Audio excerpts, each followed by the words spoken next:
Everyone wants more money, but most of us weren't taught how to create an abundant life. That's where the law of attraction, manifesting success stories show comes in. If you are ready to have more money, create more freedom, and experience more fun, turn the volume up. It's time to learn how to create the prosperity and life you have been dreaming of. Here's your host, Cassie Parks. Hello and welcome to this episode. I am your host, Cassie Parks, and I am back with Anita, Kimberly, and Susan will be joining us shortly. Kimberly, I'm going to start with you. What is awesome? Everything is awesome. I don't know that I can say this one thing. Everything is awesome. I am deeply happy. Oh, that's amazing. I love that. Anita, how about you? What's awesome? What's awesome is I have gotten to take my dog to the dog park every few days, and we have been having so much fun. That's amazing and sounds so future self. Yeah, it is. And we just look at mountains and he runs around and it's just so fun. Oh, amazing. It's cute. Oh, I love it. Yeah. Very cool. All right. Well, I will get Susan's awesome when she jumps back in here. But we are going to talk about inspiration, inspired action, how to know when it is inspired, when it's not, and what these ladies have learned. But I want to start here. Kimberly, what is the most fun inspiration that you've gotten this year? Or it can be fun, surprising, whatever you want. Okay.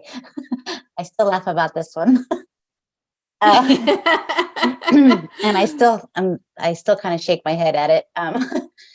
So I became a Mary Kay consultant this year. The funny thing about that is it was not even on my radar. So someone said, "Hey, can I pamper you? I'm launching Mary Kay, yada, yada." I said, "Sure. Who doesn't want to do a facial?" So I jumped on and was listening. And then for whatever reason, it's like, I just said, yes, sign me up. I didn't even think about it. It was just so bizarre at the time that I was like, why did I just do that? I don't know, but I did. So yeah, that for me was probably the biggest inspired action because it was not expected at all. It didn't make any sense at all. Yes. I love it. Anita, how about you? What is the biggest inspiration or inspired action or surprise of the year? All of the above was quitting drinking this year. Yes. It was a surprise. It was inspired by a series of things that happened, and not even like negative things that happened, just little nuggets of information and little nudges from the universe. And I just said, okay, I'm going to do it. I'm going to read about it. And then I was like, okay, I'm done drinking. I'll go 30 days. I'll go 60 days. I'll go 90 days. I'll go 120 days. Now it's like up to 9 months and still feels really good and like a positive choice. So it definitely surprised me. I didn't think 2020 was going to be a year of that, but it is. And I love it. yeah. That's awesome. I definitely remember that call where you're like, I just decided to quit drinking and we're going to see where this goes. And it was awesome because you could tell it was inspired. It was something that I feel like probably had never planned on because you didn't quit because there was a problem. You quit because you were inspired to quit. Yeah. I mean, it's like problematic. There's definitely like a list of problems that come with drinking. And I have experienced many of them in the far past, but this was like the least amount of a problem I had in my life. And it just seemed like the right time. Yay. That's awesome. All right, Susan, we're going to go back a question. What is awesome? What is awesome? I am being so creative right now, and I have the time to do it. Yay, that is awesome. Because it's been hiding for quite some time. I love it. Oh, it's perfect timing. So tell us, I just asked these two, what is the most surprising or biggest inspiration or inspired action that you had this year? The biggest one? Well, the biggest one probably was when I was inspired to go to the hills and camp with horses. But then I just had one recently too. Yeah. Being inspired just in little things, but to do with the land and the hills. Inspired to check out Crown Land and to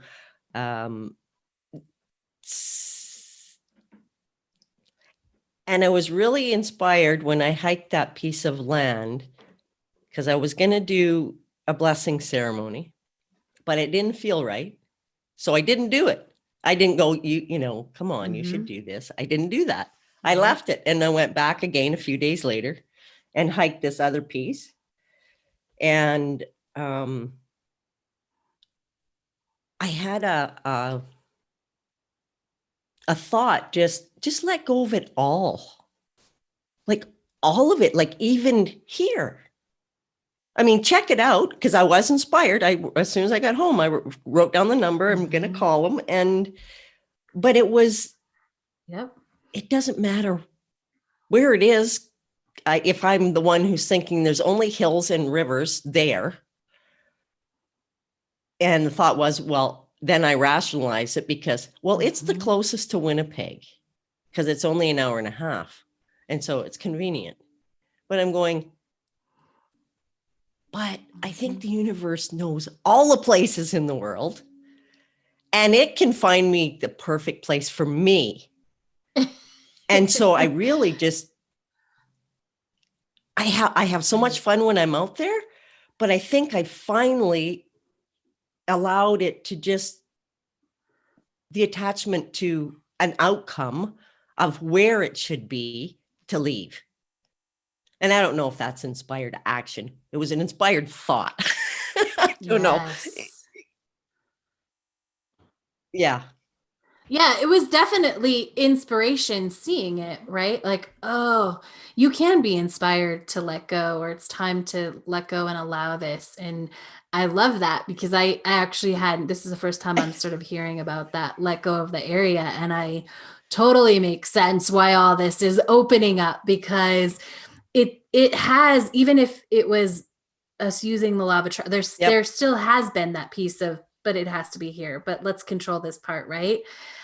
So I can see why there's so much more inspiration flowing and energy and excitement and trust even now that you've let that go. Yeah. And I never put that together until yesterday, really. I think it was all, I know when I was on top of the hill, it kind of quickly washed through my mind. Yeah. And on the way home, I was thinking, but it never really, everything didn't really fall into place. There was just little bits of thoughts of this and that. And then when I started really thinking about it, when you were asking me these questions, and I started thinking, well, what was that all about really? And that's when it came to me. It was just let go of where it's supposed to be, because it doesn't matter. It will be perfect for my family too, wherever it is. As long as it has hills and a river. Yes. Or a creek. I don't care. It's just water and hills. Yes. Yep. Oh, I love that. Amazing. So Kimberly, how do you define, or do you know when it's inspired? You told us a little bit. It just was that feeling, right? Like you're almost doing it without even thinking about it. Yes. So I didn't realize until after the fact, when it came to Mary Kay, what I have since figured out, or learned, I should say, is that if I have to ask if it's inspired, then it's not inspired at all. And within the last 2 weeks, I've had lots of inspiration, and I didn't analyze it or ask, well, is this inspired? It just was. I just allowed it to be what it was and played with it and stayed curious, and didn't really even, the mind didn't come into play, if that makes sense. Yeah. I just did what felt good. I I followed the feel good. So That's awesome. Which is interesting because I think even when you tell me the difference for listeners between when you ask and now you know that means it's not inspired, but there is some element. Is it this feels a little good, or is it I think this would feel good? Tell us about how feel good plays in to even when it's not, like the difference. so and I think it goes into asking that question again. Well, does this make me happy? I don't even have to think about being happy. I'm just happy and creative and following that inspiration. And I feel good. It's like the emotional piece of it. The happiness is there. The creativeness is there. There's no forcing it. It's just an automatic. And it feels so different when you are trying to force it to be creative or,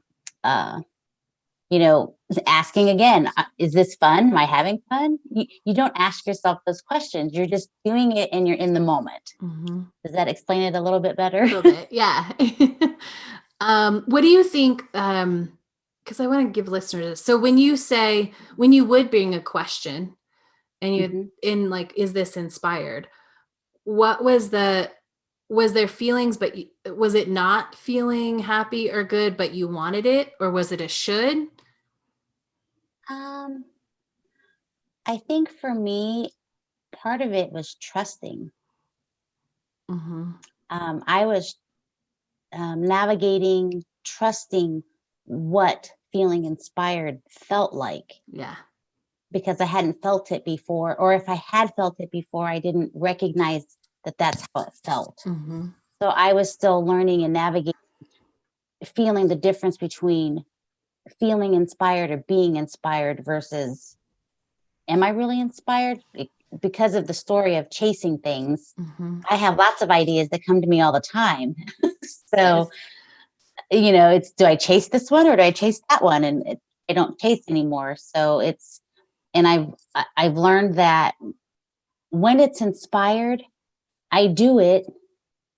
And then it's okay now if I set it down because I'm no longer inspired by that project. I just was in the moment. If that makes sense. Yeah, absolutely. Anita, but before the Enchanted Circle, had you heard inspiration, inspired action, and how did you think that played into the law of attraction? I probably had heard it, but I don't think I thought much about it, to be honest. That makes sense because you're not looking for waiting on things. You need to go in the beginning. You need to go do them. Like right? I don't think that part occurred to me at all. Yeah. When did it start, or when did you notice like, oh, this feels a little bit different than what, having that tight grip? Probably after the last MLM I joined and quit.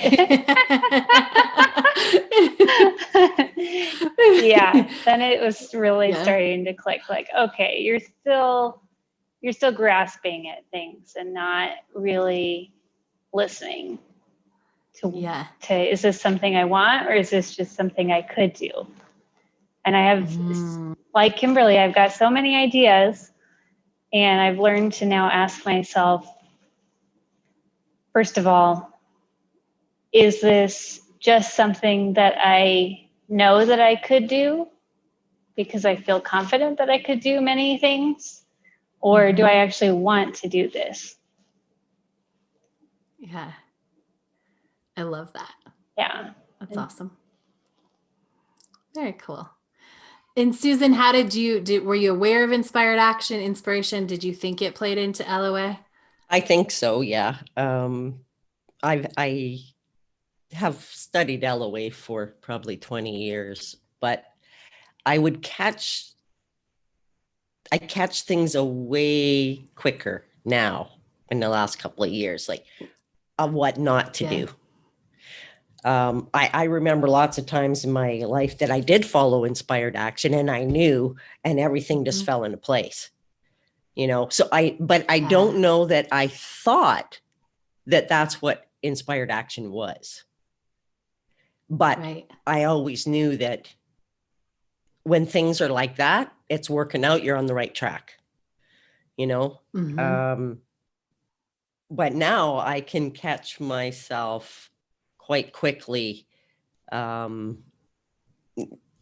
Like even in meeting a new person, a guy, like I know in the first hour of talking to the person, right? If this is, and I'll tell them, and I got no bones about it. It's like, you're a great person. You want to be a friend? Perfect. If not, this isn't for me. And it's funny because the kids, Mom, you're too picky. I said, no, I'm not. I'm not too picky. I says, I can have it all. And I'm going to have it all. Yes. Because even if I don't have it right now, I'm happy. I have a good life. And I'm doing the things I like to do. And I'm going the places I want to go. And so definitely being able to catch that sooner than later has kept me closer to my path of being able to, step into my future self a lot easier and a lot quicker by just, doing what you tell me to do all the time.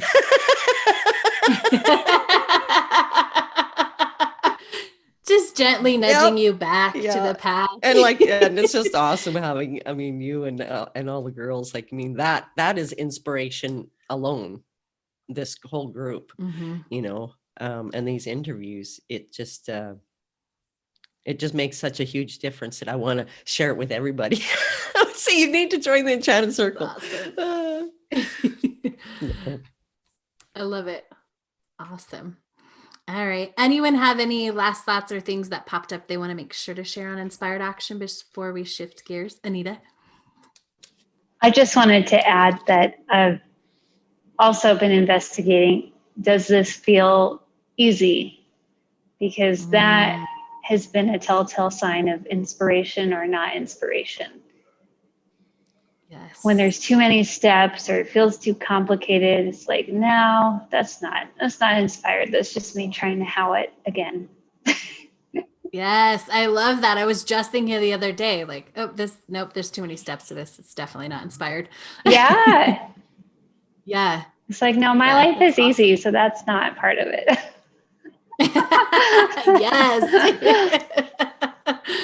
I love it. Awesome. All right. Well, I'm going to give these three the opportunity to ask me some questions. So Kimberly, you want to go first? Well, I have two. So I'll start with one and then you can move on to somebody else if you'd like. I am curious to hear your answer on, do you think you can empower others without being a coach using the law of attraction? Absolutely. I think, and I see you guys do it every day. Like, well, we almost don't go any call without, someone sharing, somebody changed a little bit. My husband said this, my kid said this, like my mom even, said, this. And so I think when you start to live it is truly when you empower somebody, whether you're a coach or not. I think there can be coaches who don't live it. And, but it's that living it, no matter what the other circumstances are, that, really empower others. Because it's the same reason we do these interviews, when other people get to see what's possible, then they want that and they can follow that. So the best thing we can do is to live it. I love that answer. I just want to hear you talk about it. Awesome. Thank you. You're welcome. Susan? How have you and your family grown through this pandemic? We have grown because I think we're learning a lot of lessons about growing, not learning lessons maybe, but growing as a family on a quicker level, right? Because by technical terms, we're not blended family, but I don't know if that means, but we're come together. And so we've had to speed up communication because now there's a lot more communication when there's, 2 times a day to be online, but all these assignments have to be done and there's work. And my partner, she took a new job. And so it was a discussion about, okay, the school is kind of going to fall on me, because to learn a new job and to do online school would be a lot, or try to balance that. And so for me, it's communication and learning. That has been the biggest growth, is the speed up of communication lessons. Right. Yeah. Awesome. Cool. Anita, do you have questions? I do. Awesome. Okay. My question is, how is your future self different in 5 years? Oh, I love this. We talked about this on a recent episode of Manifest It Now, but she is more confident, which is something I wouldn't maybe have said a couple of years ago, that I would describe her as more confident. But the last workshop I did, I can see that. And it's a deeper confidence. It's a more trusting, right? I think Susan said it in our last interview. You can't believe that, like this can get deeper or this can get deeper, but it keeps getting deeper. And so for me, it's really an even deeper confidence and trust, and even more allowing, which, if I was 5 years ago, I thought, I would look at my life and then I would say in 5 years, I'm even more allowing. I would probably say you're crazy. But again, the further we go, the deeper we get, the more we get to let go, the more we can even see like, oh, I could let go here. I could let go here. I can trust this. I can believe this a little bit more. So yeah, I love that question. Kimberly. I was going to say, or if you could narrow it down to 3, or maybe it's just 1. All right. What do you learn from us being our coach? Oh, I love that. I learned how to be a better coach. And what I really, and actually I'll take that answer back and replace it with trust. There is, I learned to trust even deeper, because you have to trust your answer in the moment, right? And you trust what what I know about you all and that answer. And sometimes I look back and I go, oh, can't believe that was a question today. And I'll look at it and I'll be like, yeah, there's nothing I would do different. Right. But really that trust, so it's deepening that trust in the moment. That's one of the biggest one. I'm now learning and leaning into this even bigger co-creation. There's going to be some shifts, and there's going to be the opportunity to pay after you manifest again, which has forced isn't the right word, but has allowed me to even lean in and trust, like, we're all doing this together. Whatever I create is for you. Right. And so leaning into that even if things change a little or this happens, like it's all for you guys. And the third one, what do I learn? I get to learn. I love science. I never wanted to be official. There's too many steps and you document too much, but I love being a scientist without having to, go through all those. And so what I learn, I get to see what works and I get to track the data in a way that feels really good. So I don't know if that's learning, but I learn the patterns. I learn to preemptively support the future Enchanted Circle members by, okay, 5 people have had this issue at this point. I can teach a little bit on it and help them get through the next 5 easier. Awesome. Thank you. Yeah. You're welcome. Thank you, Susan. Well, on a lighter note, what's your favorite part of the day and why? And it's not coaching. I can't choose coaching. My 6-year-old. My favorite, when we do favorite part of your day, you can't choose the same as someone else's. My favorite part of my day is like the morning, just getting up, because I love, this is probably why it is, because I love getting up to a life that I love. There were mornings where life was good, but I still had to do things I didn't want to do, there was choices, but, and so getting up and getting to wake up and know that like everything is going to be awesome, no matter what. That's awesome. That's my favorite part. Yay. It's my favorite part too. I love it. Anita, did you have another one? Do you ever feel overwhelmed keeping track of all our assignments and calls and everyone's stories? I don't. I feel grateful. I am blessed with a brain that was built for this, which it has always, for me, like mostly been easy to, like, you said this people will be like, yeah, I can't believe you remember I said that 2 years ago, or I wanted that. And so that is actually one of the easiest parts for me. And part of it is trusting, right? Like I will come up, and not so much with you guys, I don't take notes, but an example of this is I'll want to remember, oh, someone said this about this, or like a good thing that I want to maybe share later or talk about or whatever. And I rely on the trust, which is the same thing with you guys. I trust very much that all of that information is in there, and when I need it, it will come out. Like when I need, so I don't take copious notes on your future selves. I just trust that I know her. And when I need to know and remember, like from a workshop or what you said, that'll come through.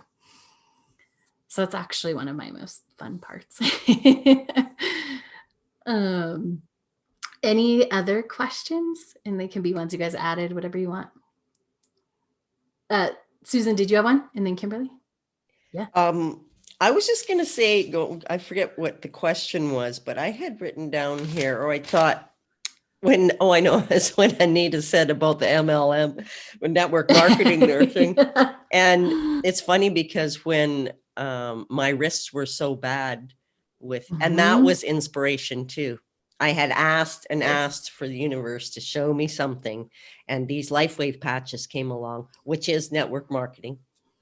But I didn't care because I just wanted to buy it and try it for myself. And it is definitely working because now I don't have to have surgery. But the business part of it, and I did buy lots because I needed lots for 3 months or 4 or 5 months, 6 months, probably, but when I only had one conversation with you about it on a call about the business end of it, if somebody comes to me and, or if I know if somebody has something, I'll say, hey, I have this information, and that feels good to me. That feels good to share it if I know somebody, but it does not feel good to me to make a list and call 100 people and go through all my emails and go through all my, we were on a call the other day, a 3-way call with somebody, and he's telling me all this, I'm hiking in the hills and I'm not even listening to him because I don't care. It means nothing to me. I'm not interested in it. That does not sound fun and easy to me at all. So, but like I said, I'm always going to be on them. And if somebody is interested, I share it. And if not, that's fine with me too. So that was all inspired to do that. Awesome. Yeah. That's awesome. Fabulous. Kimberly, and then Anita. So what would you tell someone who wants to be a coach like you? It depends on if, I wouldn't tell them anything. I would ask them. I would ask them if they walk the talk that they want to coach on. Because I don't know how to do it any other way. So I can't give someone, I couldn't tell someone if there was a follow-up question or how do you or whatever. But my first advice, or I guess what I would tell them, is to just do what you want to teach other people. Do that over and over, keep doing it, whatever it is, keep doing it. And let the path to coaching come up. and let that come to you instead of going to trying, okay, now I need this certificate or I need this certificate. Like, you already have a gift. If you have any inspiration to be a coach, you probably I know you already have a gift. And so follow that, like execute for yourself, be your first client and your best example. And then whether you need a program or to buy a, email system or whatever, let that come next. Well, and to follow up on that, I'm waiting for your program. Yay! It's coming. Yay! Love it. Awesome. Anita? Mine is kind of along those lines, but just geared towards your history, and if you always felt called to teach people, or if that just came as a result of wanting, I guess, to start coaching. Like, did you always consider yourself a teacher, or did that just evolve? It evolved in some ways. I always thought I would be a counselor. Like, from the time I was in high school, I wanted to be a counselor. So I love psychology. I love the human brain. And I think just because I didn't know there was like such a thing as coaches, right? So counseling was like the thing, and that was my path. I have my undergrad in psychology, and I have my master's in counseling. But when I started getting my master's, there was this moment like in the first class where I was like, this is too slow. Like, I don't think this is what I can do. And as of course, how things work out, there was somebody, I was doing I have a machine that detoxes through your feet, and I was working on building that business at the time. And somebody brought somebody in who had a metaphysical shop, and she had this woman who was coming in and doing these sessions, which were energetically shifting your thoughts and beliefs. And she couldn't tell me what she did. She was like, you just have to do it. And I was like, okay. And that shifted things a lot quicker. And so I finished getting my master's because I wanted it for other reasons, but that opened me up to other things, which continued to open me up. And then I realized like coaching was a thing.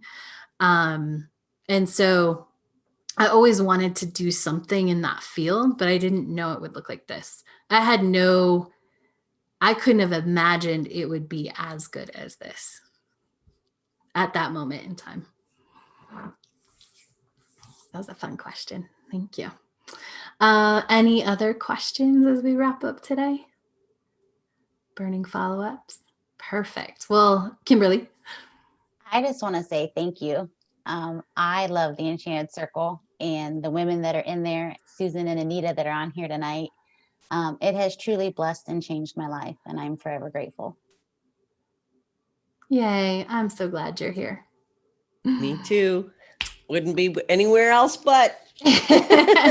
Yay. I'm so glad you're here. Same, Anita. I'm so glad that you guys are here because you're what makes it. So thank you. And thank you all for listening. Make sure to come back and check out next week's interview.